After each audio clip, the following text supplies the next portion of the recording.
everybody. Welcome to an emergency episode of Purple Insider presented by FanDuel. Matthew Coller here, fresh from TCO Performance Center, where Kevin O'Connell announced that JJ McCarthy has entered the concussion protocol. So here is what O'Connell said, that last night after the game, when they were on their way home, that McCarthy reported some concussion symptoms to the medical staff, and then they made the decision to put him in the protocol. And we don't know a lot else about how this is going to play out throughout the week. Clearly, Max Brosmer is the backup quarterback, and Kevin O'Connell said that if McCarthy cannot practice, if he can't go this week, that Max Brosmer would get the first team reps. That makes a lot of sense. I did wonder about John Wolford because of his previous experience in the Los Angeles Rams system and him being a veteran quarterback. And there have been times where O'Connell has pointed to, maybe the inexperience and not wanting to throw Brosmer out there, but that might have to be the case this week. And just to go through kind of the way that it played out with the conversation with Kevin O'Connell, he was asked about, the chances of JJ McCarthy and what this means, that he is just into the protocol, but they don't know where it is going from here. So if he is cleared, then he could return to practice. And the normal way things work during the week is the guys come in on Monday, they get treatment and so forth. Tuesday is the player's day off. And then Wednesday, everybody comes back for practice, the game plan, all that sort of stuff. So there is a timeline here for McCarthy to potentially be still cleared to play against the Seattle Seahawks. Of course, if he is experiencing concussion symptoms, the fact that he's already had an injury history before, this is not somebody I think that you want to push the needle on with JJ McCarthy. The other thing is, too, that I know where this conversation is going to be headed. So why don't I just get there first, right? What a lot of people are saying about this, which is, here we go again with the soft benching conversation and all that. The first thing I want to say is that if you have kids or you play football, if you have symptoms, you want to tell someone. You want to tell the medical team. You want to tell your coaches. It is the right thing to do. And I'm always going to be on the side of players and handling concussions with the utmost amount of safety. You saw Ryan Kelly with the Guardian cap on, and I've been very concerned about Ryan Kelly with his concussions through his career. The other thing is, too, that if you go back through the fourth quarter, there is one particular hit, and I don't want to really try to guess and go, hey, is it this one? Is it that one? Which one of them could it have been? Because he did take a lot of hits in that game, but there is one in particular that at very least looked like it might be a neck injury or potentially a head injury there as well. And other, people have pointed this out by now. As soon as it comes out, everybody goes back and looks at all the hits and things like that. So I don't like to go down that road. I mean, I know that that's where everybody is going to go with this. It's, to me, not the right thing to do, is to start talking about, is he faking it? Is he tapping out? Is the team soft benching him? All that sort of stuff. I think that if you are sitting at home and you watch the game and you're just firing out messages on the internet and saying, yeah, this is what they're doing.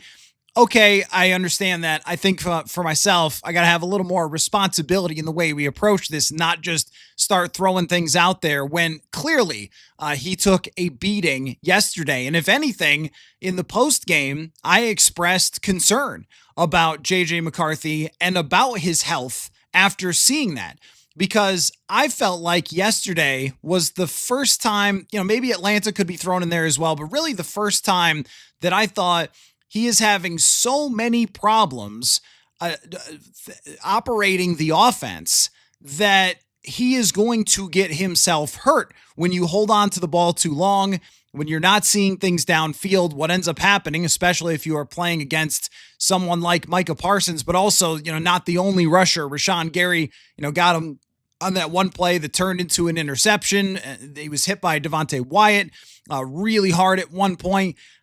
This is a very good Packers defense that when you hold on to the ball even a little bit too long, or you don't have the confidence within the offense to set the protections the right way, or whatever else can go wrong there. There was one play where he started to scramble and then just kind of stopped, and he has walked himself into hits on numerous occasions.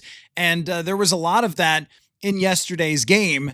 And he ultimately took enough hits to, after the game, feel like he should report how he was feeling to the medical staff. And that was my worry, is that when players hold on to the ball for too long, they put themselves in danger at the quarterback position. And that looked like it was the case for JJ McCarthy. So the bottom line is that it is not decided yet that he is going to be out for this week. It's just O'Connell was announcing that he has entered the protocol, which could result in him getting cleared. Now, I don't like that idea.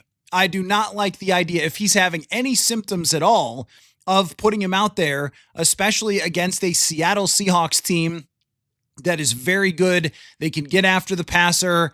It's unclear right now if the Vikings are going to have their entire offensive line, because O'Connell said that they were still in the evaluation process of Donovan Jackson, Christian Darrisaw up front.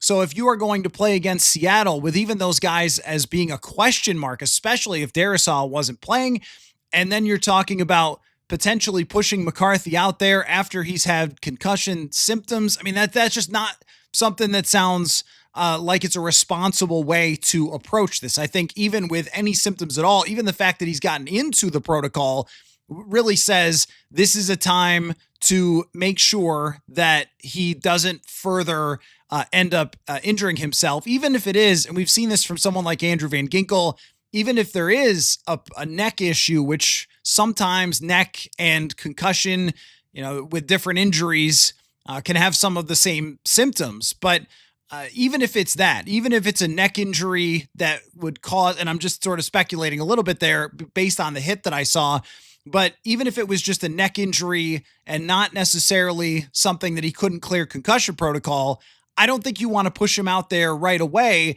I think you would much rather see how that plays out and see how he's able to, take a step back from where he's been over the last couple of weeks.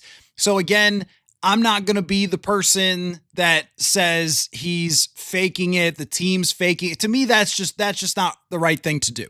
That's not the right approach to this. It's not fair to him. It's not fair to them. And it's also not fair to anybody who plays football, because the last thing that anybody should ever be accused of is faking injuries. Because when players do have injuries, there's a long history of this league of them covering it up, especially when it comes to concussions, and trying to fight through it and play through it as if it's a hangnail or something. And they are often pressured to do things like that to get themselves back on the field. So I don't think that sends the right message at all, to be going just out there. I guess, some of you can just say whatever, and the internet has no consequences at all, and that's how it works. So it's fine. But for me, I don't think that that's the right way to look at this, especially considering, just like with the Atlanta thing, what drove me crazy about when he got hurt against the Falcons was, and everyone called it a benching, was you could see where he got hurt. You could see where he had to be taped up on the sideline. And then, people acted like it just never happened. And the same thing goes for the fourth quarter of that game. But I think the bigger concern is, well, of course, his health overall, but also just where he got to in the fourth quarter, to the point of feeling so lacking in command of the offense, lacking in confidence to run the offense, that he was hanging on to the ball for that long to take that many hits.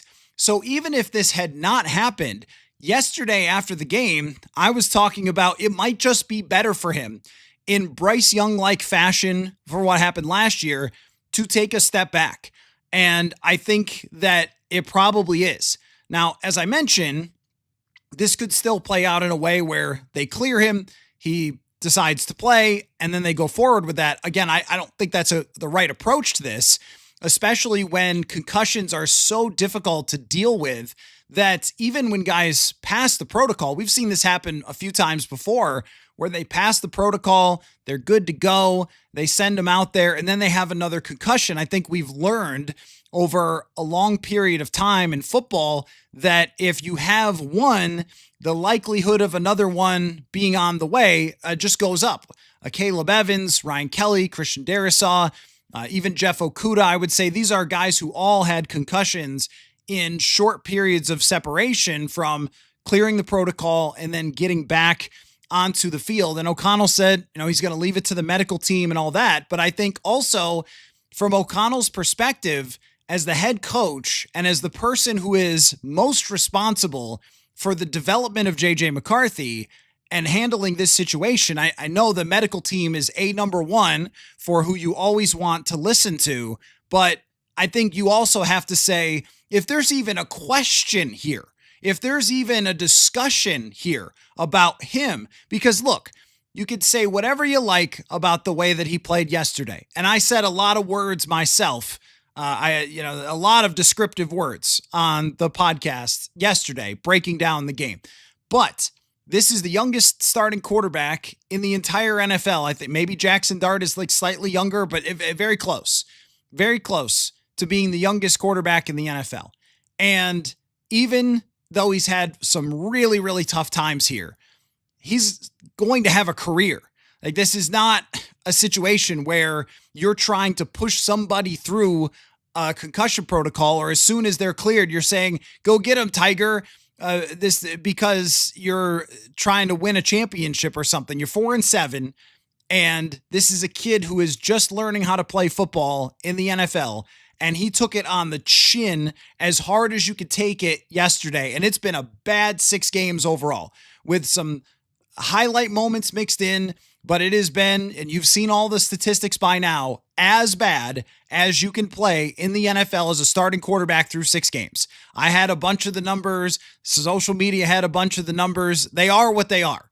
And the predictive nature of those things is fairly strong. I mean, you have to go back to Alex Smith or something with the 49ers, or Jared Goff with the Rams, but those were guys who were drafted number 1 overall on really bad teams. So it's made worse that JJ McCarthy has performed like this on a team of this caliber with a coach who once got 300 plus 400 yards out of Nick Mullins throwing the ball. So all of that, live in reality, it's been as bad as I was about to say as you ever could have imagined. I never imagined it being this bad.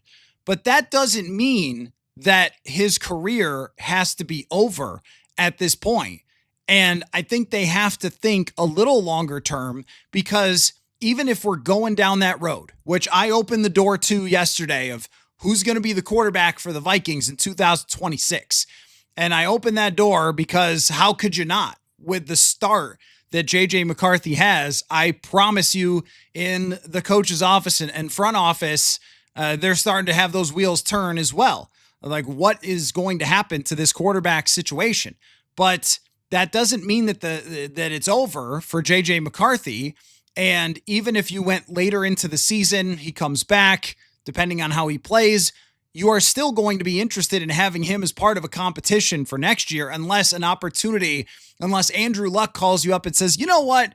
I want to play for one coach and one coach only, and that's Kevin O'Connell. Okay, if Andrew Luck does that, but more likely than not, it will not be Andrew Luck or any other guy that is in a position where they're a top 10 or 15 quarterback. So that means into the future, JJ McCarthy will very likely be a part of a quarterback competition next year. Again, the youth has to be weighed into this.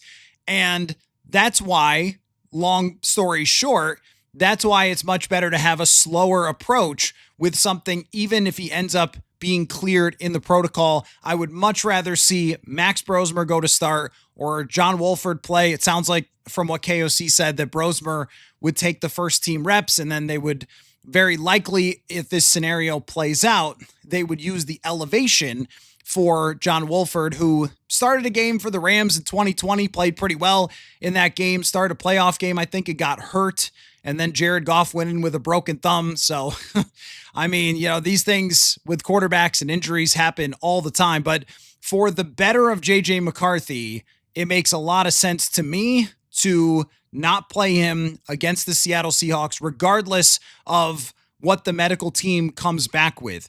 That's weighed into not only just how he played against Green Bay, there have been other games that are like that, not that many historically, but there's been other games throughout NFL history where young quarterbacks or even veteran quarterbacks threw 0 touchdowns, 4 picks, got sacked a bunch of times, and then they came back and played the next week and, maybe improved or something. I mean, Baker Mayfield had some of these games in Cleveland and has turned out to be a good quarterback in the NFL. I was looking that up last night. There's been a handful. Daniel Jones had some of these games against the New York Giants. A game like that doesn't have to end somebody's entire career. But when you are reaching the point where you're taking that many hits, what would make you think that you're going to go play a very difficult Seattle defense and then not take any hits? I mean, even last year, Sam Darnold, that was one of the games I thought that he got banged up the most, was when he went out there to Seattle and had to play against that defense. And they've, I think, even improved this year since then. It's better in my eyes, no matter what happens with the protocol, for JJ McCarthy not to play against the Seattle Seahawks. See how things play out with Max Brosmer, which we'll get to in just a second, and then go from there. And of course, if Brosmer plays well and if he looks good, then you just see what you've got in him for the rest of the year. But we'll get to that in just a second. So I just, bottom line here is that it still remains possible, just based on what Kevin O'Connell said, that they, as they're evaluating JJ McCarthy, could still clear him. He could return to practice. And he did mention, though, Kevin O'Connell did mention that there may be a little bit in terms of the scheduling that makes this even more difficult. Because even if he is cleared, if he misses any time at all, you're talking about Thanksgiving being on Thursday. Usually they don't have a full day. They'll still be out there and they'll have, I think, a shortened practice or something in the morning so players can go home in the afternoon and have Thanksgiving dinner with their families. But just in terms of the actual schedule in this time of year, it gets a little tightened. And a lot of times too, just in general, teams will practice less hard, trying to take, mileage off of players' bodies. And there's less time and less reps to get prepared. So from that perspective too, not only the more global, I think JJ McCarthy needs a reset. I think he needs some time after these last couple of games anyway. Even I might be saying this even if he was not in the protocol, that it might be for the betterment of him long term, like it was for Bryce Young last year, to not be playing this week against Seattle. Because if the confidence, and I know he said yesterday that he's going to remain confident, it's not possible. It is not possible to remain 100% self-belief and fully confident after taking a whooping like that. Especially if you, look, I don't know what McCarthy does with his social media, but especially if you see the things that people were saying about him yesterday after the game and everything else, it's really impossible in today's world to have a showing like that, combined with the last couple of weeks where there's been so much conversation about his footwork, his mechanics, his timing with the offense, and it has seemed to just get worse and worse and worse. After the Detroit game, they tried a lot of different things. They tried leaning into him against the Ravens to try to bring him back. They tried a run first and marry the run with the pass approach. They tried the run only approach, but at some point you just can't hide your quarterback away. And when you're down a couple scores and you're calling pass plays, now it's not just, hey, can he throw it accurately? Now it's, can he even get rid of it and protect himself from getting further injury? And the worst thing that could happen to JJ McCarthy for his long-term, for even just being a part of a quarterback competition next year, would be to get hurt long-term again, because he's already had the meniscus, he's already had the ankle, and now even in the protocol, to me, throws up a flag of you just got to stop. You just have to stop, hit the brakes on this. And if there's a scenario to bring him back against, when you're at home against Washington or against a little bit easier of defenses, but this defense with Seattle, with someone who's dealing with something that they felt like might be concussion symptoms on the team playing, it just doesn't make a whole heck of a lot of sense to put JJ McCarthy back into a situation where he could take more hits. And in terms of just the long-term overall with McCarthy coming out of that game, it did feel like we turned a bit of a corner, but not in the way that we expected late in the season.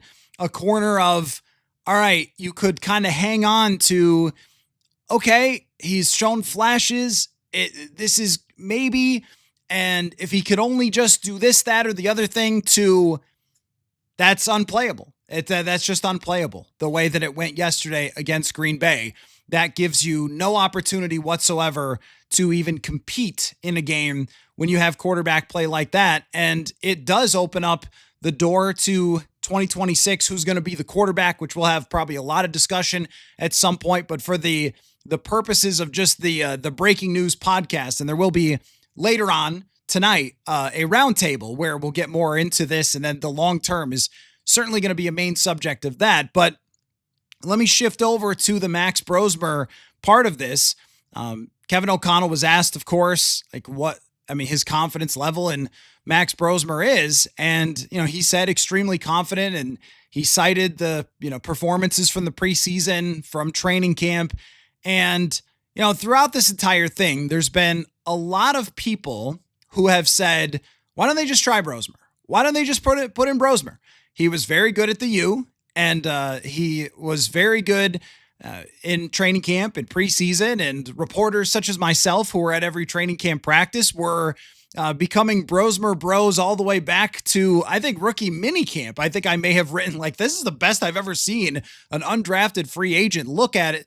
In terms of rookie minicamp. And then between minicamp and training camp, I spent some time talking to his offensive coordinator at Minnesota, his quarterback trainer, Quincy Avery, who has a lot of successful clients in the NFL.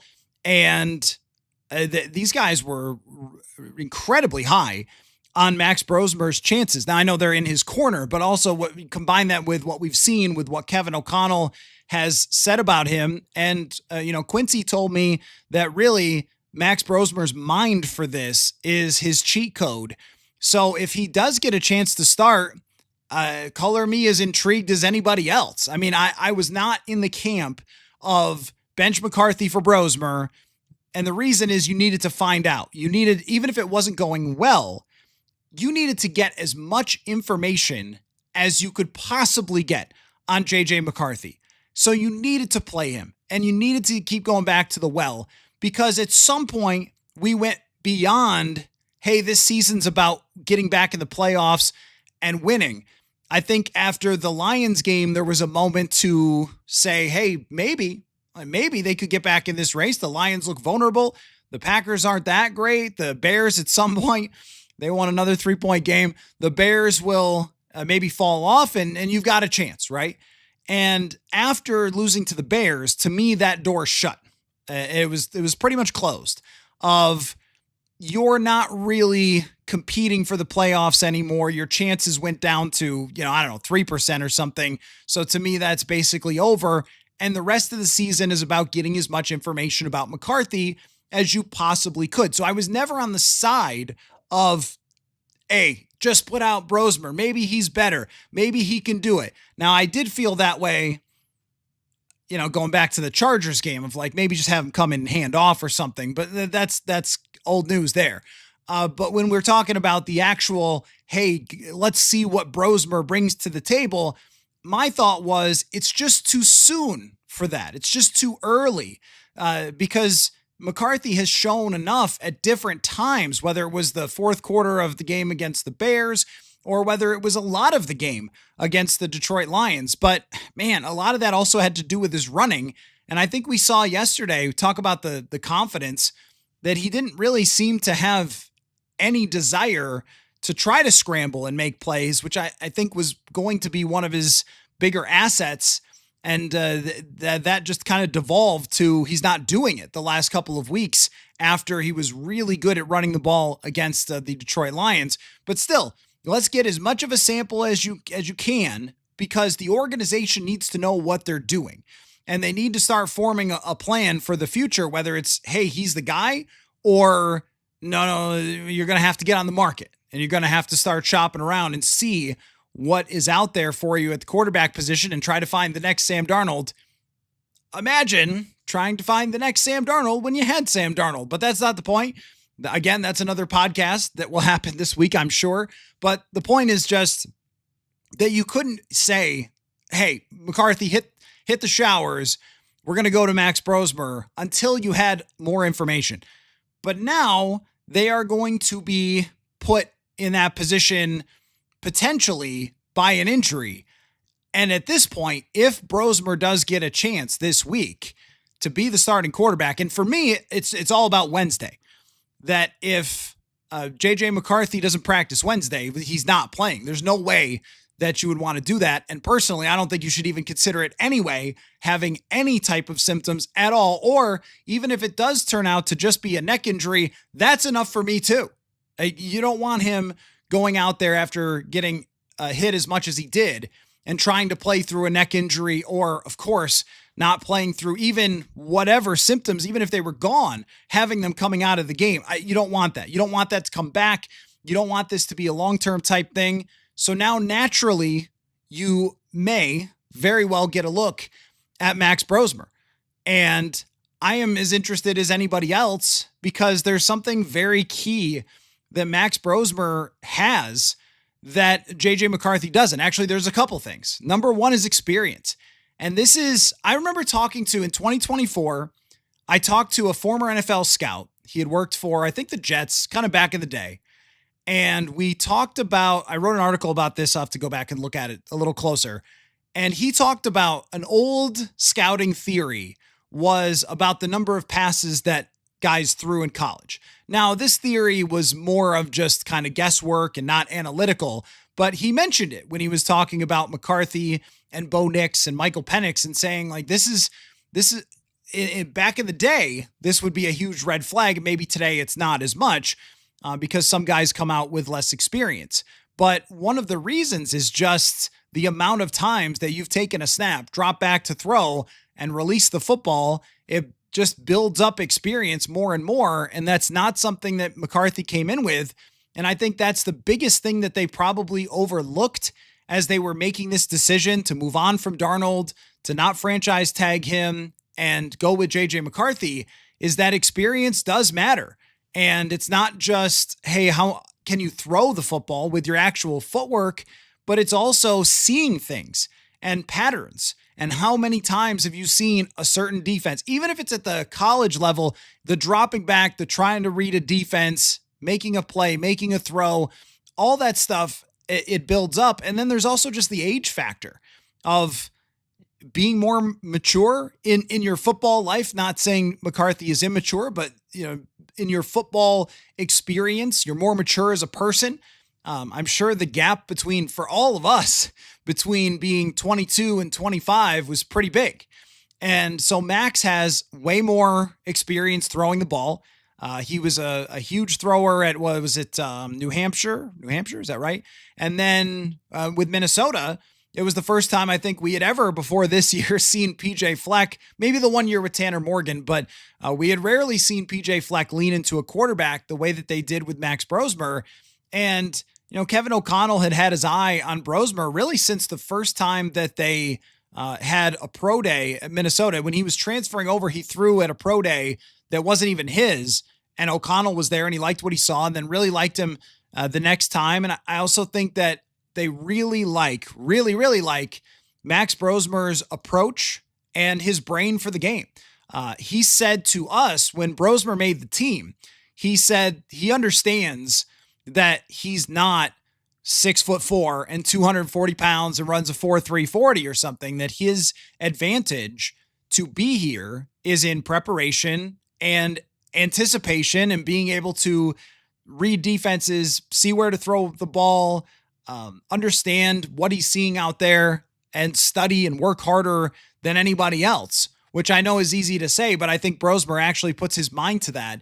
And as I mentioned, I haven't seen undrafted free agents pick up the amount of things that Brosmer was able to pick up this quickly, this fast. And I know that the preseason game is a preseason game. Tennessee did play some good players in that one. I don't know if they were mad at their players or something. They had some starters out there in the last preseason game.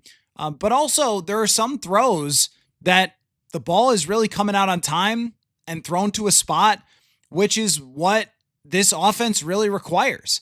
And I think that it wouldn't be a huge surprise if Brosmer went in there and just looked a little bit more comfortable with this offense. And that's the positive thing for Brosmer, is that he's been working with KOC and with this offense for really this entire year. And his offensive coordinator, Greg Harbaugh at Minnesota, told me that there's a lot of crossover there, that they have tried at the U to adopt a lot of things that Kevin O'Connell does. And so he's kind of been paying some attention to this offense for quite some time. And I think that he showed a real adeptness in the offense throughout training camp and throughout the preseason that was impressive. Now, here's always the caveat to this, which is, so I'm interested. I'm very interested in Brosmer. I've been very impressed with him really since day one. Carried himself like a pro really early on. And has taken on this backup thing as a pro. You've seen it before of quarterbacks who come in and think that they should be the superstar starter. That's not Brosmer. Like, he came with a mentality to do everything he could to help the team. The reps for the defense during the week and things like that, the look team, if you will, all that stuff. So great job by him. And the fact that they trust him to be QB2 has said a lot too, because actions mean, more than words. And they didn't put Wolford immediately at QB2, or they didn't go out and try to make a move for somebody else or get somebody up off their couch or whatever to get another backup quarterback. Like they've said, they trust Max Brosmer. So I imagine that inside that building, they are as intrigued as a lot of you are, just by all the things that Brosmer has done to get to this point. He's checked every single box of what you'd love to see from somebody who is an underdog, undrafted free agent to build up to potentially this moment. And again, if you're just joining, it is not announced that Brosmer is going to start. Kevin O'Connell said that he would take first team reps if JJ McCarthy is in the concussion protocol throughout the week and misses practice time. And of course, if he's going to take those reps, that means he would start against Seattle, which I think is just the right thing to do. Even if we get to this point, it's the right thing to do. Just go to Brosmer. It's probably better for McCarthy's confidence anyway to just take a step back, take a deep breath, and if he goes back in, he goes back in at some point this year. But just a stop is probably the best thing for him. But in terms of Brosmer, I just think that his understanding of the offense gives him a chance. Now, I don't think that he is the hardest thrower in terms of arm strength. I don't know that he's the most accurate thrower either. I mean, I don't know that we're talking about, and I think he's accurate, but I don't think that he's, from what we saw in practice, going to wow you with that. I think it's really just the anticipation and the understanding of the offense and the command of the offense. I would suspect, and who knows what it really looks like when you're out there against the Seattle freaking Seahawks, I would just expect him to run a cleaner operation where he could get them in and out of the huddle maybe a little bit smoother. And there was a hint or an insinuation a couple times from Kevin O'Connell in his postgame yesterday that maybe some of the things call-wise were not what they were supposed to be. He didn't pin that on anybody in particular, but there was kind of a sentence or two that were layered into his post-game comments about that. So it's possible that Brosmer could look a little bit more comfortable and get the ball out faster. I think that's the biggest thing, is that the number one thing that I saw from day one of Brosmer at training camp was the ball comes out quick. I don't think that if you're that size, I mean, sometimes it's crazy. Sometimes athleticism could be a detriment because guys will rely on it too much. I was talking to Josh Metellus for a story that I put out this week about deceptive coverages. And he was talking about how, some quarterbacks, they get fooled, but, they're just going to rely on their athleticism to solve their problems.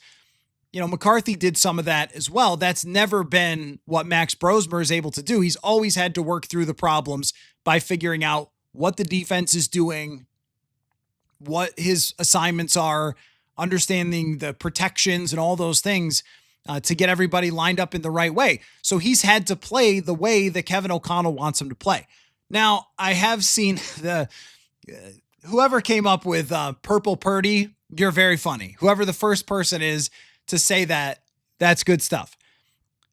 But I wouldn't mind seeing a few games of this myself, just to see. We are at that point. If they were 7-4, I'd be saying, just survive this, get through it, get back to JJ as soon as you can. But at 4-7, having scored 6 points yesterday, and when we think about it too, like go back and look at the Chicago game. That's not a good Chicago defense. How many points did they really score in that game? They had a punt return that set up a touchdown, and then McCarthy's touchdown and a Reichard field goal. So really the offense has produced, if you kind of take out the one that the punt return set up and they just hand it off and went in, they've produced what? One touchdown in the last 2 weeks and 3 field goals, and probably should have kicked another one yesterday to stay in the game in the first half. That's nowhere near enough production. So I'd like to see what kind of production they can put up against at least a good team. It's actually possible Jaden Daniels, I saw there was a report today about him trying to get back to practice, and it's possible Jaden Daniels could be in the lineup. Then you've got some defenses that open the door for you with Washington, with Dallas, with New York. I'd like to see it be Max Brosmer's turn for a couple of weeks here and just know where you're at. Because if you have 6 games or 7, who knows if he comes back or what's going to happen. He might start this weekend. So but allow me on an emergency podcast to go as far down the road as I need to go. That's where we're at. That's what they've earned. They've earned us getting to 2026. They've earned us talking about wanting to get more football games from the undrafted free agent quarterback to find out. Trust me, I didn't think that we'd be going into this game against Seattle talking about, hey, maybe they should get a sample size on Max Brosmer because we've kind of seen a lot of JJ McCarthy. But again, that's where we're at. So if you ended up with Brosmer getting 6 games of his own, if it goes well this week or even goes decently this week and the leaders of the team want to stick with him, then, because if I'm Justin Jefferson at this point, I saw somebody complaining about Jefferson yesterday, and I'm like, you gotta be doing crack if you're complaining about Justin Jefferson. This guy should be losing his freaking mind. Jordan Addison can't get a single target in this game. Like, the quarterback has not been able to even remotely find these wide receivers in a professional way. Really all year, in all of his starts. When you're talking about a guy having his best starts go for 143 yards, and that's not what your expectation is in this offense with Jefferson and Addison. So, if you're one of those guys and you are, to me, Jefferson, the most important person in this organization, if Brosmer plays even halfway decent and they want to stick with that, then they should do it. And they should find out how far he can go this year and if he should be a part of a competition next year. I don't know that there's anything, and this even went for Brock Purdy. Could Brock Purdy have been better? Because we're going to make this comparison, because why not? Are you busy? I'm not. This is all I do, so we might as well do it, right? If we're going to make the Purple Purdy comparison, even Brock Purdy in his, 5 starts and then playoffs, and he got hurt in the playoff game against Philadelphia, he played as well as you could play in the NFL. And they went into that next training camp with Sam Darnold there and him competing with Trey Lance. Now, I know he got hurt, so that was a factor in that. But I don't know that there's a world where that Max Brosmer could play to the point where we're talking about they found their guy. It's the Purple Purdy. They're all set. Just go into next year with him. I think you're still talking about looking around the NFL and saying, all right, who else is going to be a part of this thing? And I just want to take a step back for a second. So let me put a bow on that and just say that I'm ready to see Max Brosmer for a couple of games after what happened with McCarthy over these last 3 games. That there's only so much time you can give something like this. And I also think it's better for McCarthy that even if he's cleared, that Brosmer start anyway. Even if McCarthy is cleared, I would just prefer that Brosmer go into this Seattle game and go from there, and that McCarthy takes a step back because he's already banged up here. And I don't think that going into a game where you had a serious enough injury to go to the medical staff and say, I'm having some problems here, that throwing him back out there against a defense that's this good just seems to me that that would not be a great process for a young quarterback who, believe it or not, could still have a good career ahead of him. Now, what that means with the Vikings timeline and everything else of how he's played, I don't know. But I don't want to take any risks with putting him back out there and then getting smashed by the Seattle Seahawks, especially if Darrisaw's not 100% or not playing, or if Donovan Jackson's not 100% after he tweaked an ankle yesterday. I mean, you just don't want that. If it's Blake Brandel and Justin School in there and McCarthy's having trouble seeing the field and Seattle's going to throw disguises also in their coverages, I mean, this is just that's just a recipe for absolute disaster. So I don't want to see that. I think even being in the protocol is enough, even if he's cleared, for Brosmer to start in this game. And then he will have a chance to, I think, earn more starts. And we saw this from Shedeur Sanders, that he started or drafted lower than Dylan Gabriel. Now he played against Vegas, but nonetheless, like, he comes in, he has some moments, they're going to stick with him. And I guess we'll see what happens there with Brosmer. But I also wanted to step back. So I was looking on FanDuel today, and the Vikings, this changed from yesterday, are now minus 360 to get to 6 wins, which means they're favored, but not wildly favored, to even reach 6 wins this season. And I just, as if this is happening today, to close out the emergency portion of this, and if you want in the comments, I guess that's our FanDuel question of the day. They're minus 360 on FanDuel to get to 6 wins. Is that where your expectation is now? Can they win 2 more games on this schedule? We're really at shrugs right now about that. To just take a step back, though, before I put a bow on this, and then a reminder, later tonight, 7:30 Central, will be the roundtable, and we'll get into this, the bigger picture, all that sort of stuff, and the game against the Packers and the whole Sam Darnold thing and everything else. I'm in disbelief. I am in disbelief at how this season has played out. I never would have thought, as much as there are things along the way where you went, this could happen. It could happen that he's not ready. It could happen that he gets hurt again. It could happen that they can't bring him far enough to be a real contending team. But that to me was always 8 wins, 9 wins. And I remember saying that, hey, as long as you're playing for something on the last week of the season, as tough as this division is and everything else, if you're playing for something at the end, then it's probably gone mostly good for you. And he's probably turned a corner and everything else. But when you look at the quarterbacks throughout history, even recent history, last 10 years, I mean, even like Justin Fields had his defenders. Usually there's at least enough of a kernel to latch onto. And usually you don't get into a world where we're talking about potentially sticking with Carson Wentz, which was a discussion for a few weeks.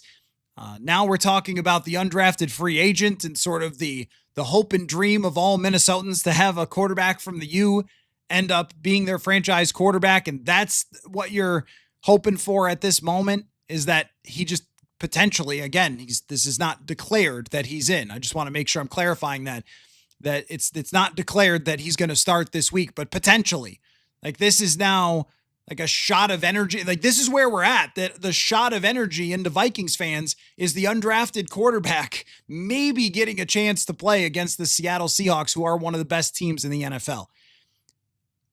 The way that these things have gone, from the injuries early in the season to then finally getting healthy, but getting worse quarterback play, to the crazy special teams stuff that's happened, both good and bad. But I mean, special teams play turns the game against the Ravens. It turns the game against the Bears. It turns the game against the Packers. I mean, holy cow. Special teams was just not even a thought last year. I didn't even think about special teams. Like, oh, well, Will Riker got hurt and John Parker Romo did a good job for a short time there. That was the only time I thought about it. People complained about the punter. I was like, I don't remember anything from the punter. They won 14 games. And this year, special teams is a part of everything. I mean, when was the last time that you had this many game-changing plays happen on special teams? Again, even for good as well, because they're not even in that Chicago game if not for the punt return. All of this, the offseason, the Rodgers stuff, the amount of spending that they did. Now Darnold's 8-3 competing with a Super Bowl potential team out with the Seattle Seahawks. And here's one thing that's banned from the show this week, by the way. Sam Darnold can't win the big game. Can't say that. Can't say that. Can't say that this week. There will be absolutely zero slander of Sam Darnold on this show this week. I'm not reading any comments that say it, and I ain't going to say it myself. Because this team went to a fork in the road, and they chose one direction, and that was to go with JJ McCarthy, and it has led to nothing short of historic disaster. And Sam Darnold went to Seattle, and it has led to them being a team that is going to be in the playoffs. And you know what? The Rams will probably win the Super Bowl because they're the best team. We saw it last night. They're running away to me as the best team now. Philadelphia is out of that conversation. They're a second tier. Rams are the best team in the league, period.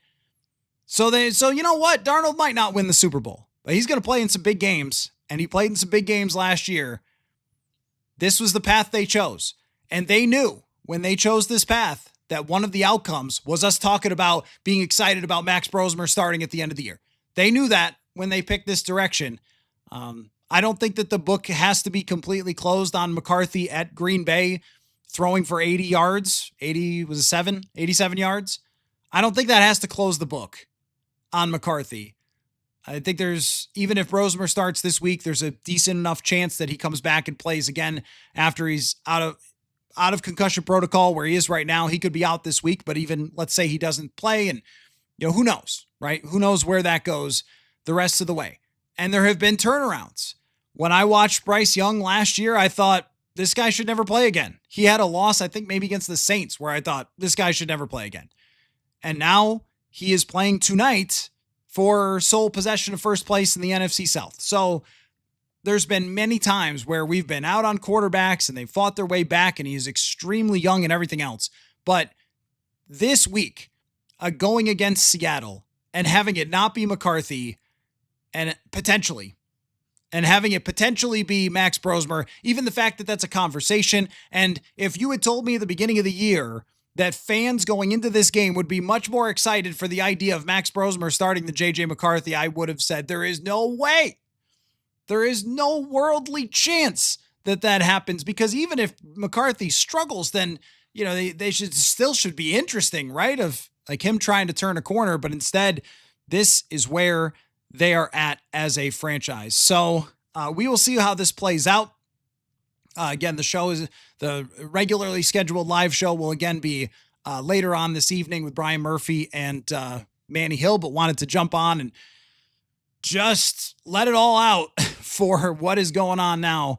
Also, there wasn't any further update, if I didn't mention that, with Metellus and Darisaw Jackson. So that's going to be up in the air. That's something we'll find out later this week as well. But I wanted to just throw it all out there because that's the season we are in. We have now entered what is going to happen at quarterback. I guess I'll need to come up with a jingle.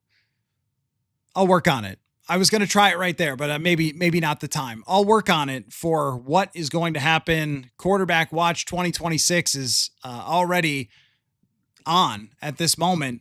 And if Brosmer does get his first start, it's just another step toward who's going to be the quarterback next season.